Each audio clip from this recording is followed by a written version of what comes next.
of gratitude, and Mrs. Marcia Teichman from Los Angeles with the From Therapist Network in Los Angeles. And my name is Miriam Turk. I'm Executive Director of Nefesh International. We are all joining together on this critical issue. In answer to your question, I can say that I've heard, Shira, I heard Dr. Warren Klein first talking about this many years ago. So it's been going on for a while. He's an expert in this area. I've heard him present a number of times. He has the data, he has the experience, he has the forensics, and it could be that a few other people on have also heard him. But Broken Ties is a support group, and active, and you see what it goes from 4 to 200 in a heartbeat, unfortunately, or fortunately. You know, we have to look at it both ways. The work that these two ladies have done is extraordinary. Broken Ties is a support group for parents, grandparents who are alienated from their children and grandchildren. So let's remember, it doesn't only happen with parents and children, or the non-custodial parent and children. It's grandparents really suffer in this situation as well.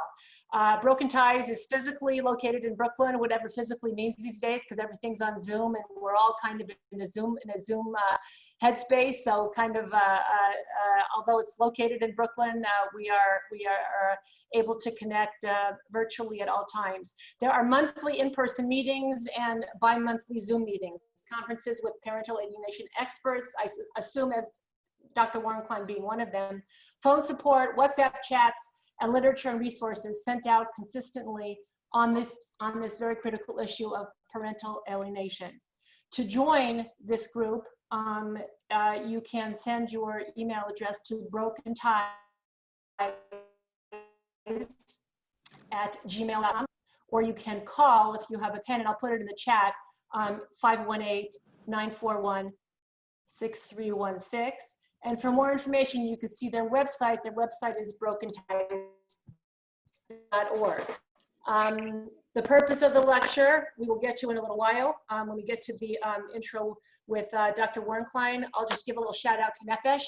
Nefesh was started or created in 1992 to bring Orthodox mental health professionals together around a variety of issues facing the FRM community, which we know is all of the issues facing the outside world are facing the Orthodox community.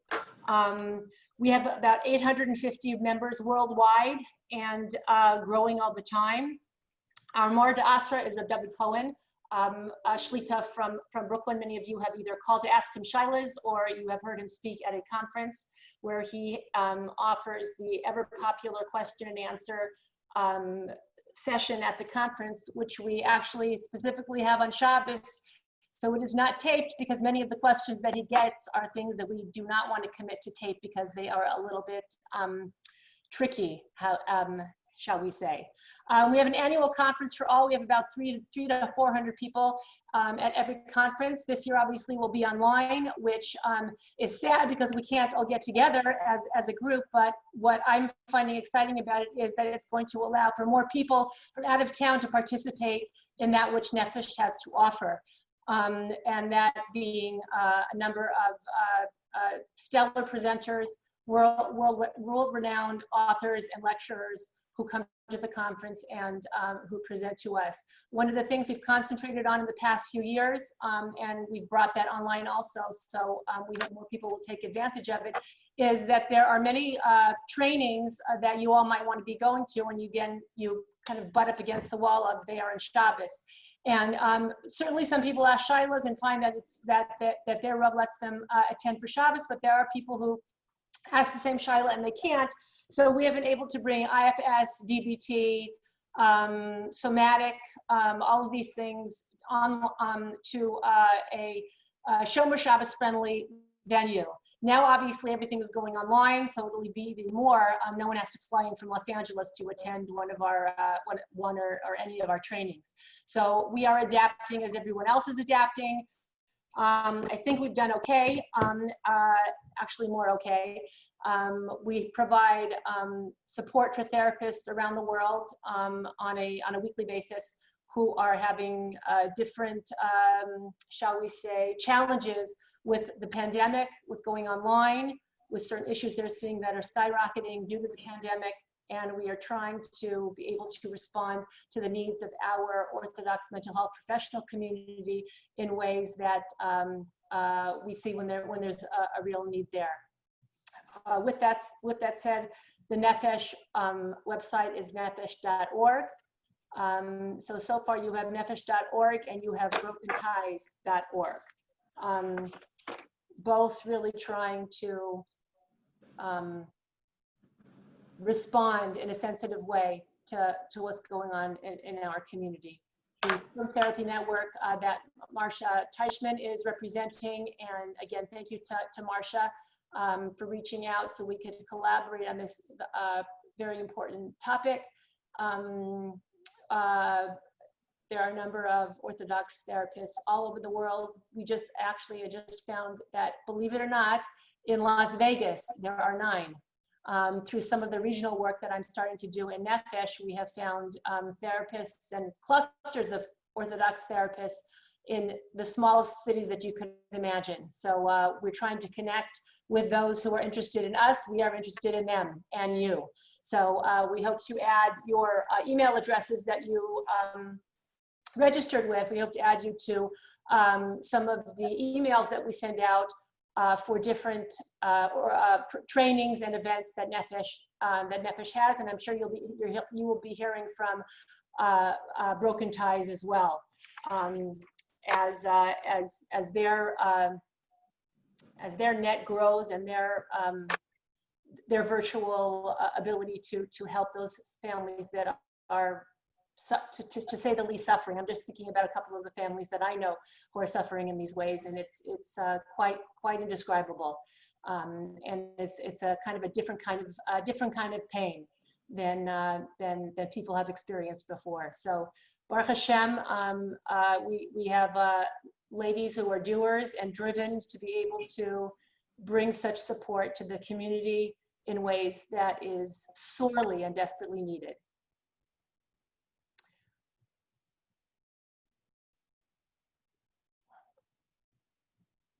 I'm going to put myself on mute again so I can call them and find out what.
Miriam, could I use a moment just to ask a couple more questions of the group while we have a brainstorming? It's just unique to have so many great clinicians in the same room, so to speak.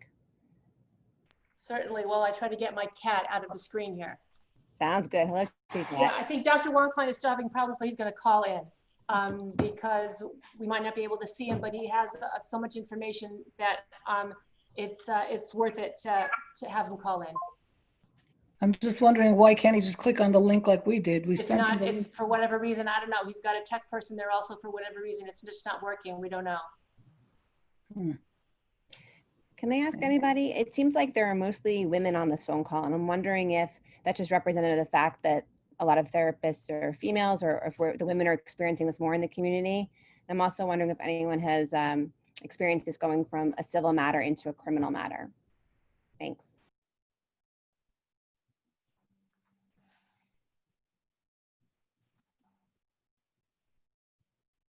I am sure that Dr. Warrenklein is going to be able to answer that question, Shira, given his level of forensic knowledge and experience.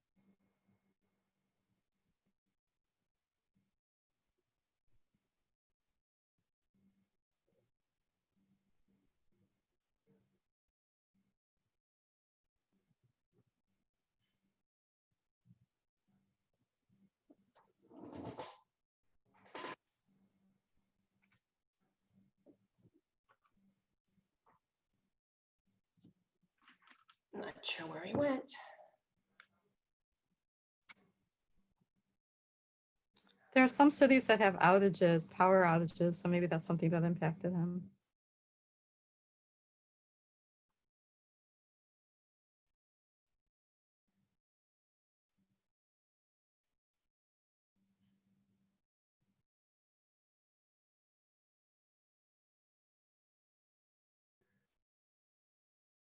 I just want to say there are some cities that have had power outages from the hurricane, so it could be that that's something that's impacting him.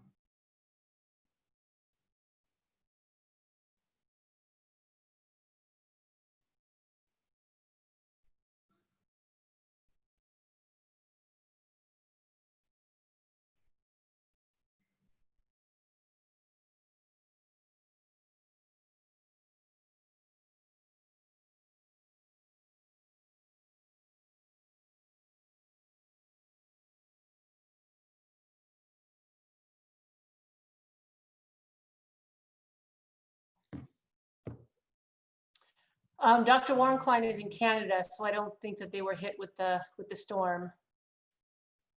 But looks like there's some other people trying to get on also. It looks like it might be a link problem. I don't know.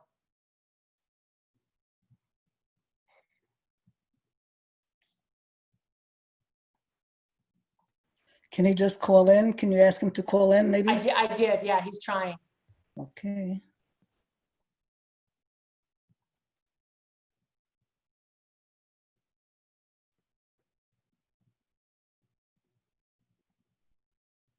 Well, so I'll be able to introduce him soon, hopefully, but just to review the purpose of the lecture, you know, there is a definite focus here that one of the chief complaints that Broken Ties is hearing from their members worldwide is their inability to gain the understanding of therapists or rabbis when it comes to the dealing with parental alienation. And I agree with the ladies. It's been very hard for lay people to wrap their head around what's going on and what the contributing factors are to parental alienation. The treatment for parental alienation is very specific. It's a specialty, and it requires the kind of training that Dr. Warrenklein has done for years, but it's people like you who are trying to get on to learn more because you can appreciate the delicate nature of the situation. Children are being told to cut off from parents or grandparents without the parents being given the opportunity to be heard. I don't have to begin to tell the therapists who are calling in here what kind of detrimental emotional pain that causes for both parents and children.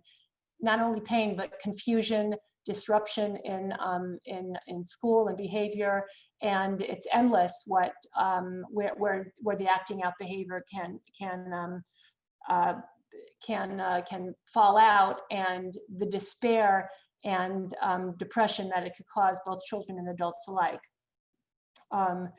How to help is a big highlighted point here, and I'm sure that it's what Dr. Warrenklein is going to kind of send the message home, is listen to both sides before any advice is given. And you're right, the Rabbanim and educators, principals, schools, they all need to hear this. They all need to understand that they must listen to both sides before they share any advice or any of their wisdom. While it might be wisdom, misdirected because they don't know the whole story. Learn more about the complexities of not only alienation in general, but the specific details of the case that you might be involved with.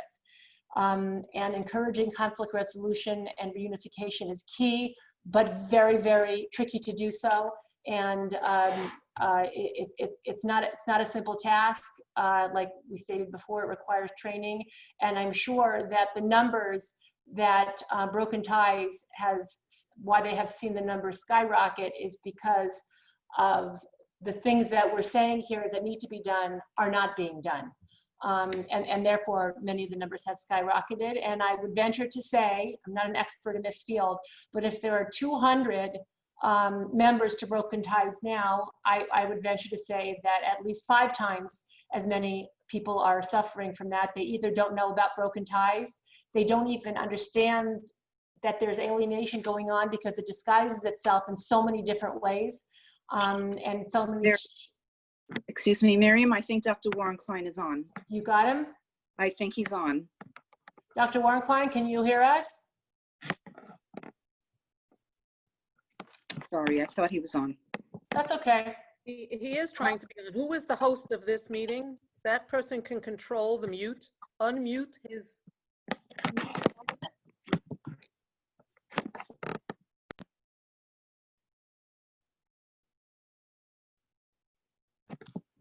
Alice Turk is supposed to be the host of the meeting. Is she available? Alice Tusk. Tusk, I'm sorry, what did I That's say? okay. What's appearing on the screen is a phone with a red line, meaning it's muted.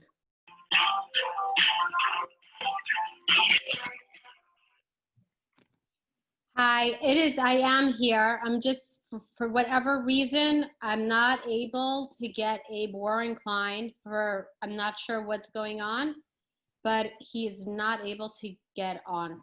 I'm working really hard to try to get him on. I'm not really Thank you, sure Alice. why.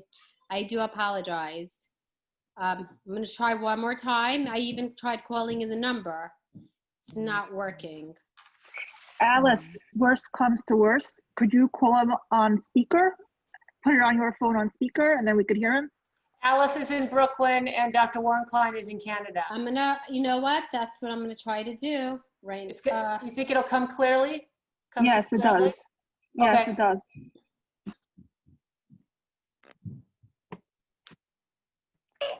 Hi, Abe. Here. That's Hey, fantastic. back. Now I can Abe, write. do you hear? Yeah, I hear you. Do you want to color while I'm taking notes? Do you want to get some crayons and draw me a picture? Sure. Okay. I'll like draw you for. Okay, guys. I have Abe here on my speaker phone. I'm trying to, hopefully you guys could hear him. Abe, you want to start now? Yes, let's do that.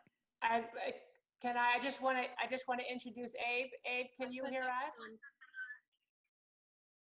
Psychologist, and I'm involved in a lot of cases involving such situations where basically one person is alienated or a grandparent is alienated. And there's a lot of literature now coming out in terms of grandparents' rights.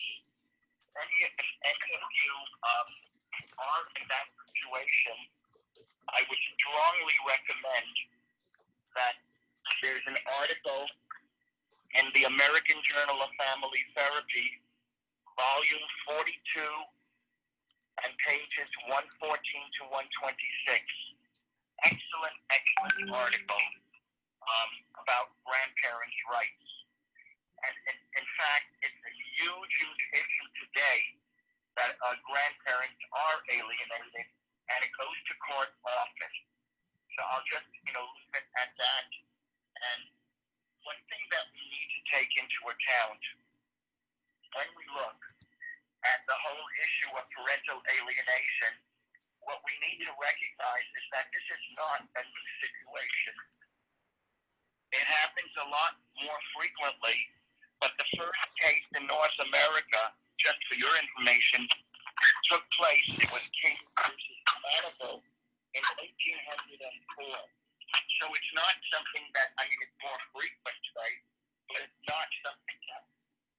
new. Please understand a few things. Number one, which I think, is often overlooked by judges, therapists only hear one side in a situation where there's parental alienation. They usually do not hear both sides. Number one, therapists are not usually trained in PAS, in parental alienation. And again, one thing which is extremely important is that often the therapist is empowering their client. So therefore, there's no appropriate result because they may be empowering the alienating parent. Please also understand therapists must have training in PAS in order for them to deal with it. They really should not just take it on, oh yes, I read about it, I read a couple of pages, a chapter on it. They really have to take a look at it. Their role should be to reunify the families, not to alienate the kids. And again, my experience is that I sometimes hear, therapists, testify in court, and basically they don't have the whole side. They don't know. They only hear what their client has told them. Very importantly, which I alluded to earlier, the grandchildren should not be punished. They are losing out in terms of the love from their grandparents. And when we deal with grandparents, they become so affectionate. And again, it has a tremendous negative impact on the grandparents, and it also has a negative impact on the grandchildren. The therapists need to hear all sides, not only one side, but also the other side before, and I repeat, before giving advice. They need to hear both sides. So for example, if an alienating parent, and that alienating parent, goes to the therapist, and the therapist only hears the negative side, or what the person says is negative about the other parent, well, the therapist is going to basically, in most cases, unfortunately, back up that parent. So these are extremely important. The same thing goes with children who are alienated from one parent or from both parents. Therapists need to hear both sides, the mother and the father, in cases of that. And please also understand that when therapists do not do it, they may empower the parent who in fact is the alienating parent, as I said earlier. Now, when we take a look at parental alienation, what we need to take into account is that there's a lot to understand when it comes to parental alienation. And when we take a look at it from the point of view, get it? Hold on a sec. When we get it only from one perspective, the ones who lose out, are the ones that are the children. And later on in life, and I suggest that when alienated parents go to court, their attorney should know about what the effects on alienated kids, because the Amy Brown found out that these kids, in the future, there's a high probability that children will be alienated as well from their grandparents. And when we take a look at it, many people, and I see it often in courts, they don't hear the whole story. What we need to take into account when we look at, the grandparent, for that matter, who have been alienated. Okay, well, let's start with the grandparent. You have a lot of organizations now, alienated parents, ACA, in most cities, that basically shows for the grandparents and basically give them information that they need to know when they go to court. Now, when we take a look at English-speaking jurists, what we need to take into account is that sometimes individuals, and I hate to say it, individuals who basically do evaluation on parental alienation don't know, so pardon my French, their ass from their elbow. They don't know all the deal, all the details rather. And again, they go to court, they give their testimony, but they have not looked at everything. When you evaluate an alienated child, you have to know what questions to ask. You have to know, basically, when observing the parent with the alienated child, what to look for. Unfortunately, too many people do not know, but nevertheless, they testify or they give their opinion on it. Now, again, when we look at alienation, what we know, and I don't really have to go over, or should I go over the 8 symptoms of alienation? Please advise. Should I? Yes. Okay, so the first one is denigration.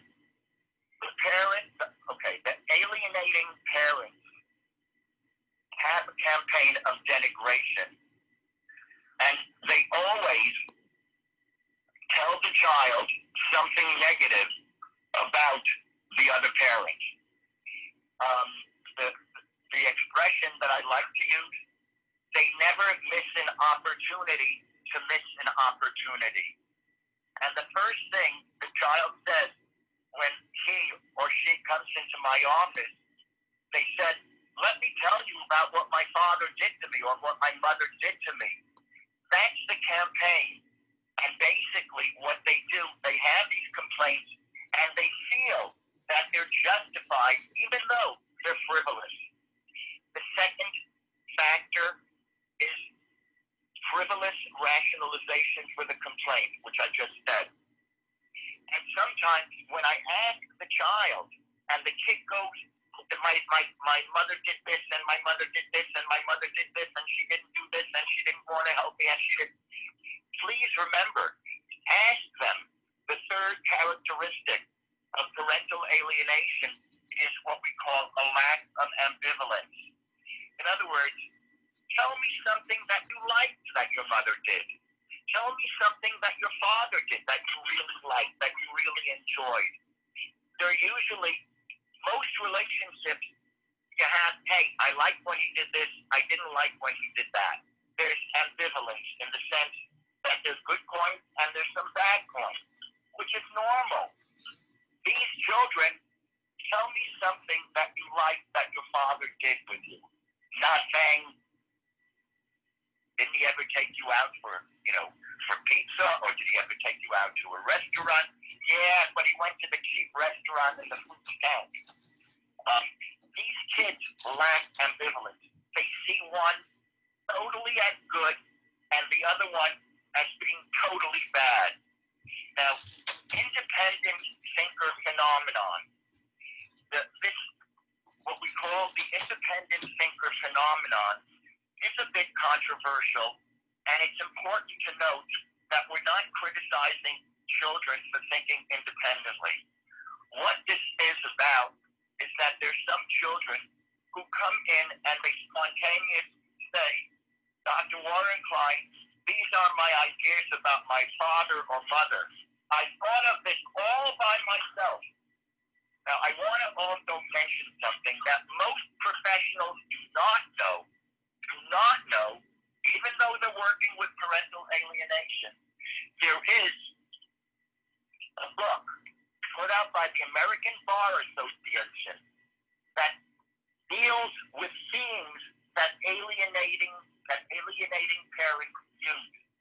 It is wonderful because not only do they have the themes, but they will tell the lawyer, ask the question. This is the question that touches on that theme. It really is extremely useful where the child or where the parent is on the stand and really the mouth is wide open. They don't know what to say, or the child does not know, or the adolescent does not say. Now, automatic support, let's put it this way. And I always ask the child, could you tell me something that you really enjoy doing with your father? Nothing. It's automatic negative support. The symptom involves the child always choosing the side of one particular parent in an argument or disagreement. And again, and I'm going to give you an example of one. This is a case that happened many years ago. Interestingly, what happened is that the child went to visit his father, whom he did not want to see, from whom he was alienated. What this kid did, the kid was 13 years old. He went to his father's bathroom. He opened the medicine chest, took some pills. When the father wasn't looking, he put it in his drink. The father became extremely sick and had to go to the hospital. Luckily, they saved him. Afterwards, that's not the point I'm trying to make, but afterwards, when the child was asked, the child started laughing. I saw this myself in my office. He started laughing. These kids can be extremely disrespectful with the alienating parents, okay. And again, they show a disregard for the parents' feelings and emotions and really does not care. Another symptom of parental alienation is what we call borrowed scenarios. Borrowed scenarios refers to how a child tells a story about something that happened. Their story will be exactly the same like the alienating parent said. In other words, if you're doing an evaluation, we might interview the preferred parent. They might tell us something that happened with a targeted parent. Then later, when we interview the child gives us exactly the same story. And the next one is spread of animosity. And this is where the grandparents come into. In other words, what happens is that it's not just to that parent, it's that parent, and let's say it's the father, and it's the paternal grandparent that basically the animosity is spread to. If the father's the targeted parent, the child's hate spreads from the father to his family members, such as aunts, uncles, grandparents. And again, in extreme circumstances, this animosity can even extend it to the alienated parents' pets. I had a case like that a few years ago. So again, when we take a look at what people say, my heart goes out to them when I see a parent who is alienated, who did not have the opportunity to see the child, and who went to a therapist who didn't know, you'll pardon my French, his ass from his elbow, what alienation is all about. But nevertheless, this therapist, and I put that in quotation, this therapist just went on, just took it for granted without taking the time to look at it more carefully, to ask questions. And again, when we take a look at what some children say, they often make up things that they don't believe in. Now, I want to mention one thing. Very often, the alienated child will stick with the alienating parent because the alienated child is afraid that if they don't do that, the alienating parent will basically disregard. They somehow have a thought that my father will be there, in the future, but I better do this with my mother because otherwise she will not stay with me. She will not let me do certain things, go certain places, etc. And even, worse things than that. One thing all parents should do, this is from a child, is to love their children, an alienated child, is to love their children, which means that do not do anything that will hurt them or harm them even remotely. And again, as we all know, bringing children in parental disputes is failure of the concept of love. And again, what I feel very, very strongly about is that when we look at issues of alienation,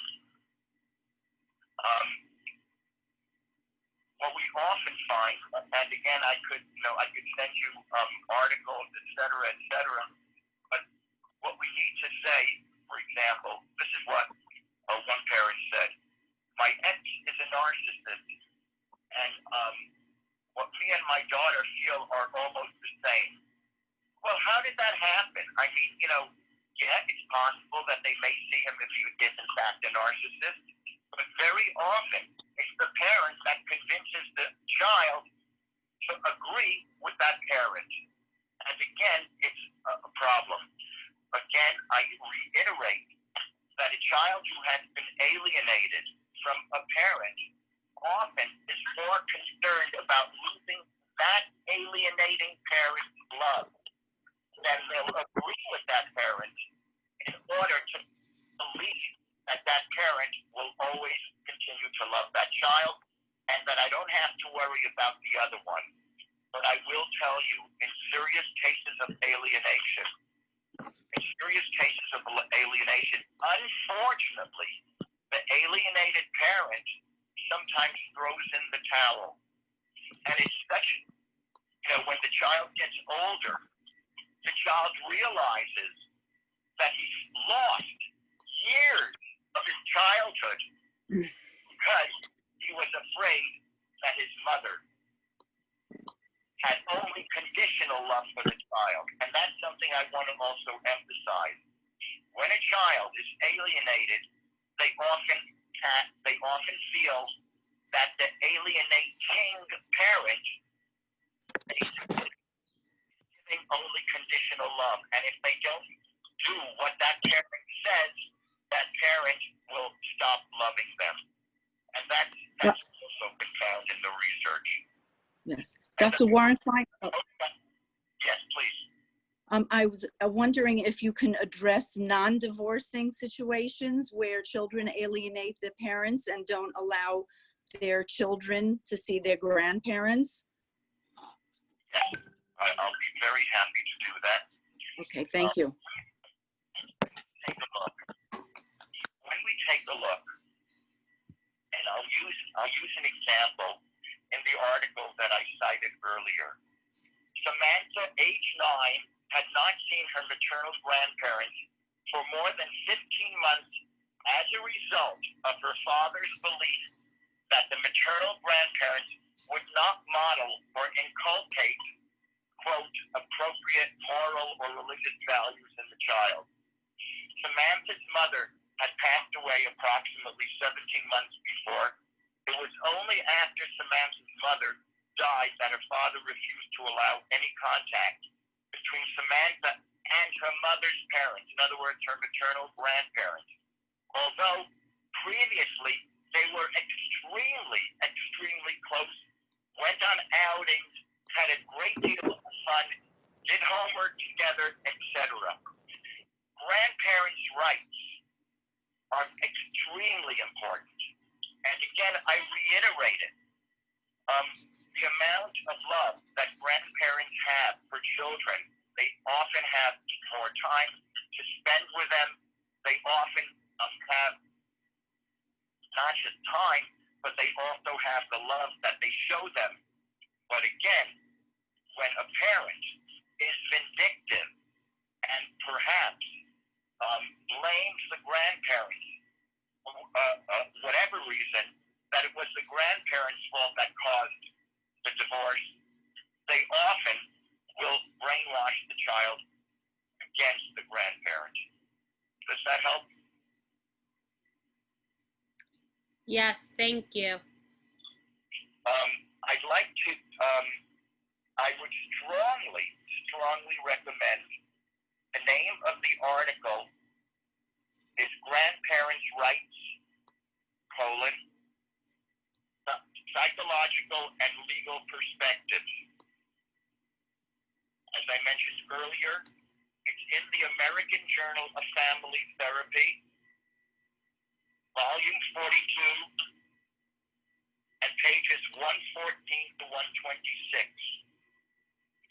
It was written by 4 people who have done hundreds of cases in court and basically come out with these conclusions. It is a disaster. A child is cheated to a large extent out of his childhood if the child cannot maintain a loving, caring relationship with both grandparents, unless one of them, it is very obvious, is not a healthy influence for the child.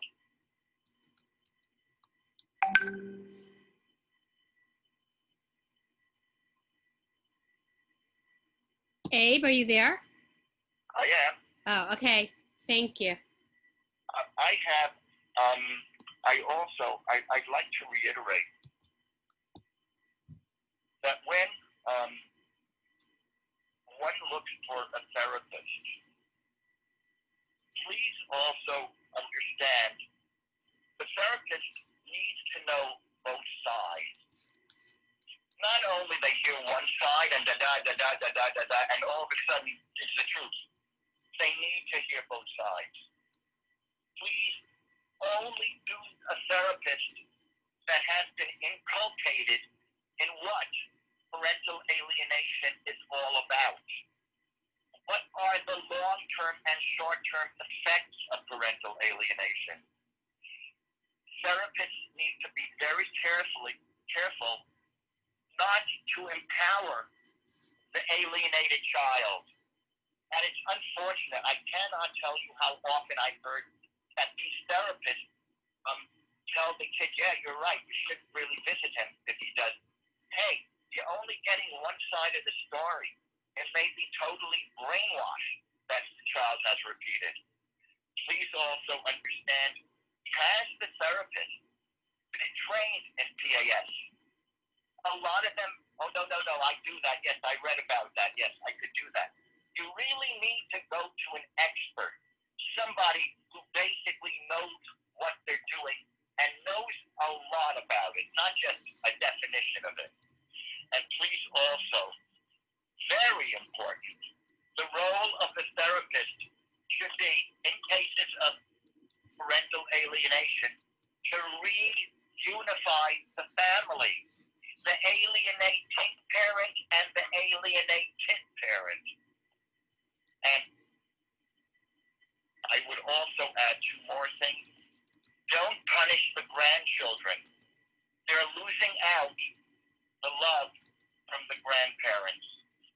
And please also, you need to hear all of the sides, all of them. I remember years ago there was a professor at one of the universities up here where basically what he did is that what the mother did is she brainwashed the kids against the father. And what these kids did, and again, it's not a frequent thing, what the kids did is they went to the father's bathroom, went to the medicine cabinet, and basically put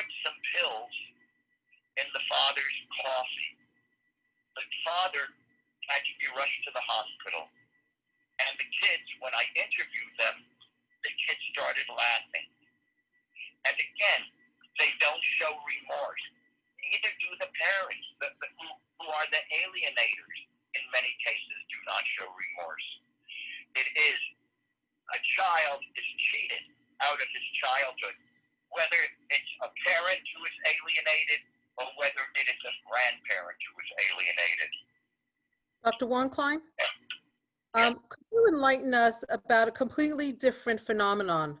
Not in a divorce case at all, but a situation of a child, let's say, an adult child, having some disagreement, or let's just leave it as some sort of unpleasant interaction with a parent that then blossoms, let's call it, in a negative way, into a situation where that child then alienates the parent and then brings on the rest of the children in the family. And next thing you know, there's a complete breakdown between children, adult children, and now children as well.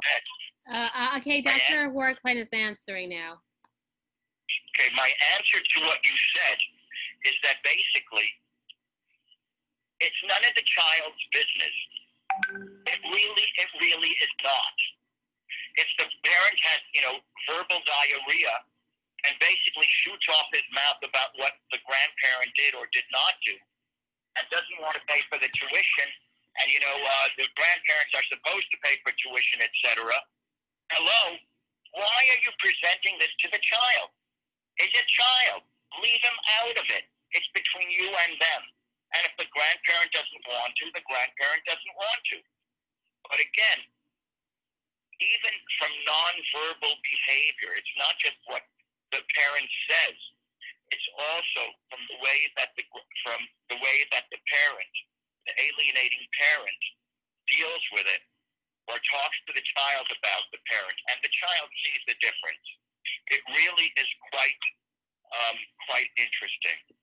I do have, if anybody is interested, I do have some DVDs about alienation that were given by some professionals.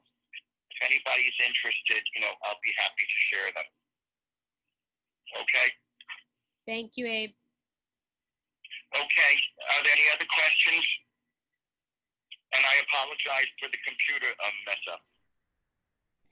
I'm wondering, it's Shira Felberbaum. Is it possible to talk a little bit about how one can best prove that there's coaching and parental alienation occurring? You gave a couple of examples about if the child and the parent who's doing the alienating has a sort of the same story, but what are ways to definitively prove that, and how can that change when you say that this in fact is happening, the syndrome's in place? How can that then be used to help the course of the child's life? I hear what you're saying. If you have two or more siblings, for example, who come up with the same thing that the father or the mother, did or said, and you ask, well, how do you know that? Oh, I know it. When they're very vague about giving an answer, you ask one, where did it happen? When did it happen? Ask for details so that each child, see if they come up with the same answers. And again, you often will catch them that there'll be discrepancies between one says and the other says. Again, I'm going to look at the other side of the coin. Very often when one parent is being alienated, the other one gangs up on the first one not to do that to the parent. That happens as well.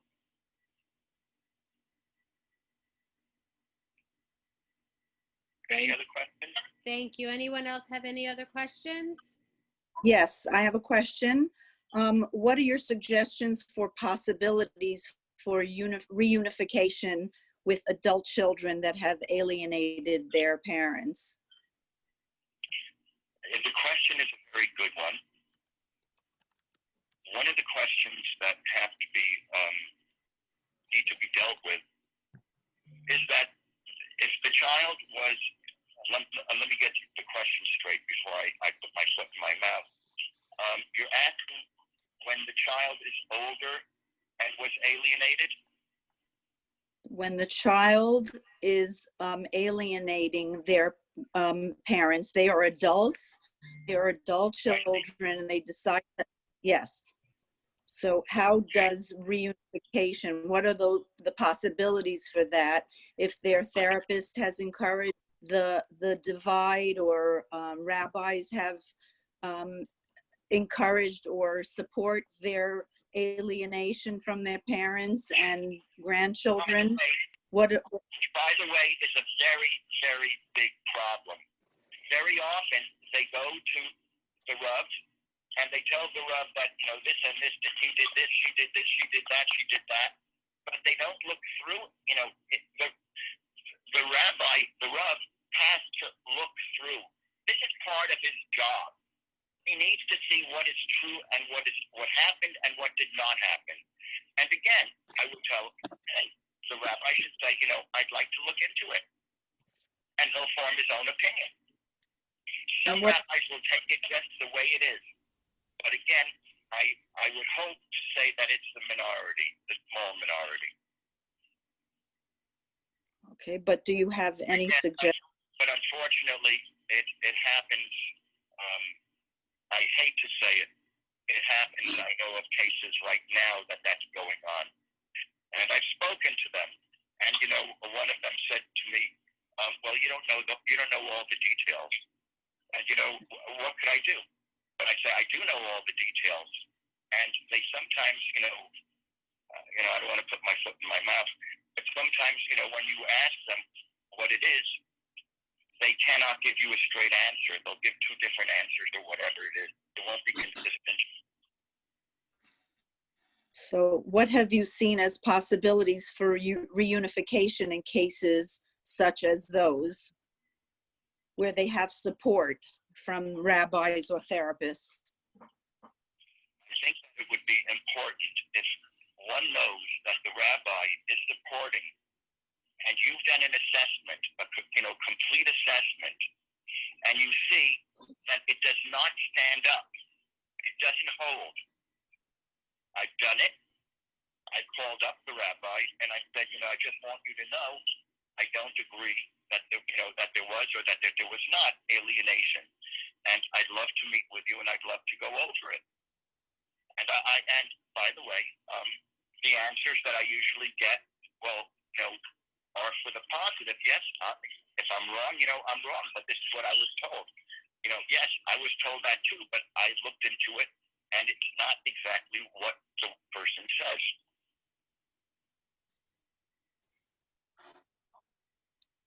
One thing also very interesting for you is I have something that I use when I do an assessment. I have a report card. You'll get a kick out of this.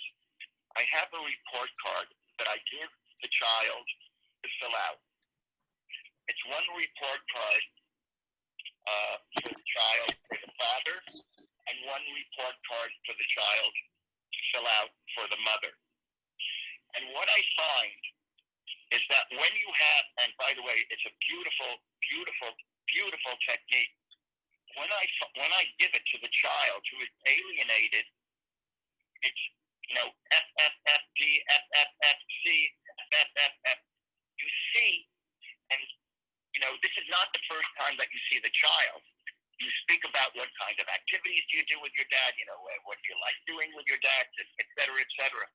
And all of a sudden, when they get something that is being written down, and the child says, what are you going to do with it? No, I just wanted to look at it. And often it's changed. And often when a child is, seriously alienated, you'll see F, F, F, F for everything that parent does. It's really amazing.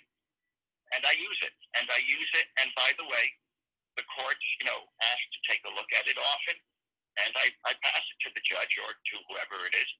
And basically they see it. Thank you. Thank you so much. You're very welcome. And I'm sorry about the computer mixed up. Does anybody else have any other questions? Please. Yes, Great. I have a question. Go ahead. Hi, how are you?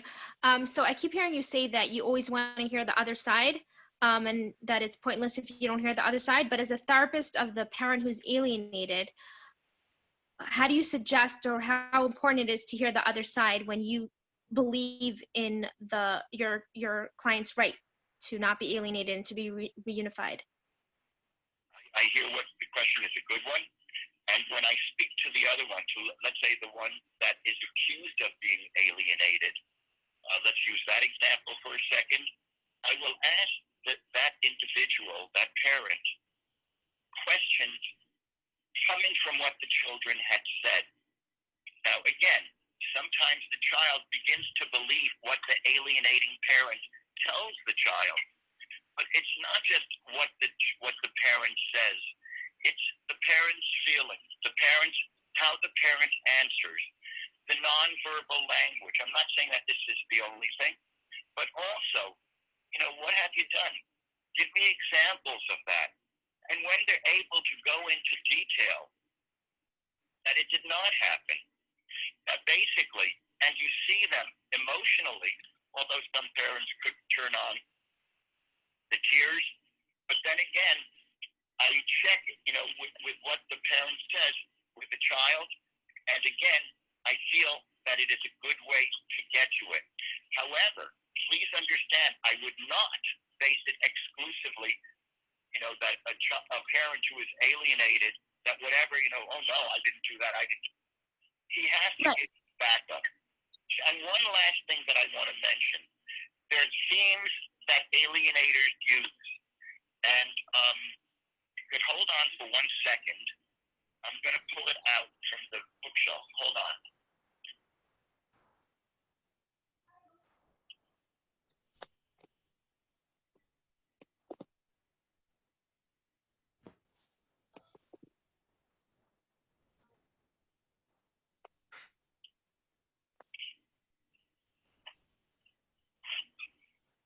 There's a book by Claywar and Rivlin, Clawar and Rivlin. It's put out by the American Bar Association. If you take a look at chapter 4, and anybody who does assessments of alienation must take a look what they have here. Professional questions and children's responses. Evaluator. And they give an example. How do you feel about your mom or dad? Child. Daddy's a bad man. I never want to see him again, but I really love him. I miss him a lot. There's contradictory statements. They sometimes will say something that they did with their father with a big smile on their face, and then quickly they snap out of it and they talk negatively. Inappropriate information. Which one's one? Is mom and dad upset about anything special that you know of? Is what the evaluator asked. The child says, my dad was having an affair while my mom was having me in the hospital. How does this little kid know about that? Obviously, it's inappropriate information that's being given to the child. Then you have character assault. You have so many of them. They list 25 ways, questions, professional questions, and what the question is, and what alienated child would answer to it, or something similar to it. It's an excellent book. And anybody that deals with parental alienation should have read that book, if not once, twice. Thank Can you. I ask? Oh, sorry. Yeah. Can I ask also? Was someone else going to? No. Oh, thank you. Is there, when it comes to emotional abuse, other abuse and situations like that, is there ever a reason for a parent to be alienated? Or should there always be some sort of relationship with a parent?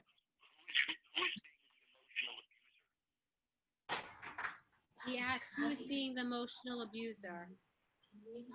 The other parent, like the non-custodial parent. The non-custodial The- parent. Said. is an emotional abuser of the child, putting the child down, making the child feel like he's worthless, he's stupid, he's dumb, that type of thing? That's how the custodial parent will say it. That's how it's presented. That's what the custodial parent says. Right. But then again, it depends on how old the child is. And it depends, I sometimes will ask the child, not the negative, but hey, what does he say about you? Does he ever compliment you when you get a good mark? Does he ever do this when you get a good mark? Now, if the first parent already brainwashed the kid that the father is useless and basically, doesn't know what they're doing and can't raise the child, you're going to have a hard battle, especially if the other parent is the one that spends most of the time with the child. Mm-hmm. But again, as I said, if somebody chooses somebody to do deprogramming of the alienated child, they really need to go to somebody who knows what they're doing, knows the techniques, knows the manipulations of the alienating parent. I have a question. Dr. Warren, what's your opinion on what seems to be the idea that parental alienation is not readily accepted by most people as a terrible form of child abuse? We don't necessarily find cases where, an alienator is generally treated as a child abuser. What would you say is behind that? I thank you for that question. It's a good question. It's an excellent question. It's changing. It is changing. Because when you take a look at psychological and emotional abuse, and hold on a sec, just get it.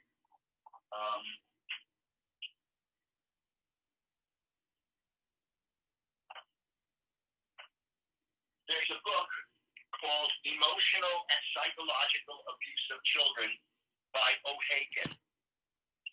And that's only one of them.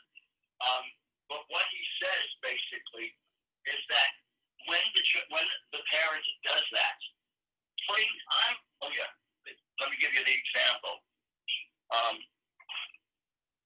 I had, this is going back quite a few years, I had a kid that told me that the father always said that, you come from your mother, you don't come from me. And the kid says, well, yeah, they didn't understand, I come from my mother. Yeah, I do come from my mother. But then again, when he started going, your mother, you're just, and as he was getting older, the kid told me, well, you know what? You're not honest like your mother. You're not this like your mother, or your father, whoever it may be. But yes, that is a form of emotional abuse.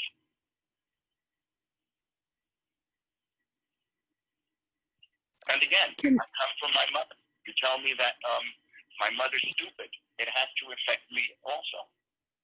Well, depending on the age, of the child as well. Okay. Can you make a comment about children who are raised in the religious Jewish community and one spouse, former spouse, one parent leaves their religion and the custodial parent then alienates the children from that spouse, from the parent, and the Rabbanim feel that it's a negative hashpa'ah, negative influence, etc. These are fairly common scenarios that go on, and just in terms of the alienation process and common reunification process. I'm happy that you asked that question because, unfortunately, very unfortunately, that's happening too often. That the parents split, and the kid is made to feel like, I'll give an example, like, your mother, she's overly religious. She doesn't know what the religion is about. You don't have to do that in terms of our religion, et cetera, and the kid doesn't know. The kid is torn between, what to do. And the kid knows, that you're not allowed to, let's say it's a low suspect, to do this and to do that. And yet he does it. And he says, no, your mother's wrong. This is from the age again, it has an impact on the child. It really does. A negative impact, I might add.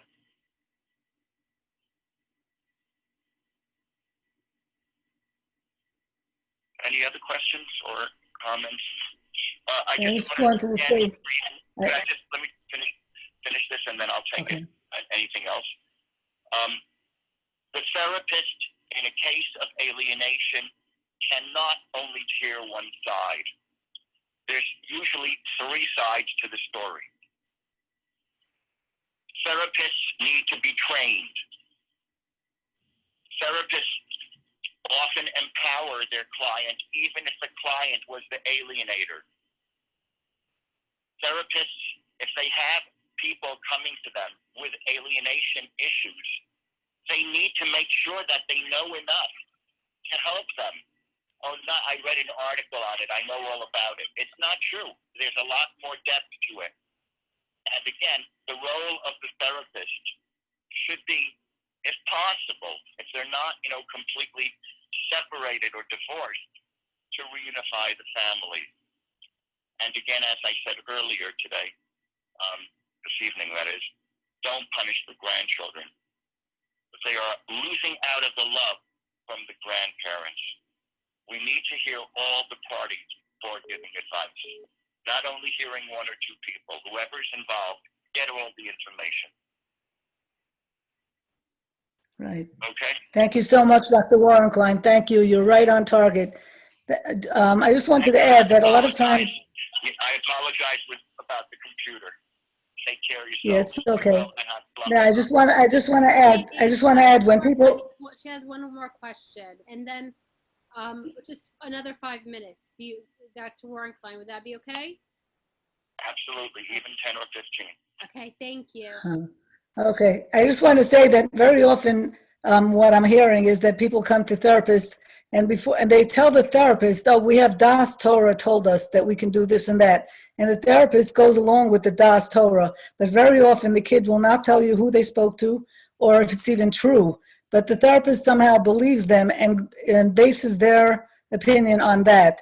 And that's not a very good thing. And also, I mean, that, what? You have reported something that I hear so often, that they hear only one side. And, oh, he makes you do that on Shabbos? He makes you do that? There's no error there. How come he made you? Hey, get the whole story. You need to get the whole story. And often there are three sides to the story.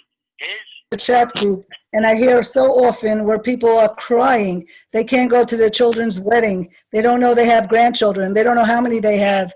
They don't know where they live. They aren't going to a bris.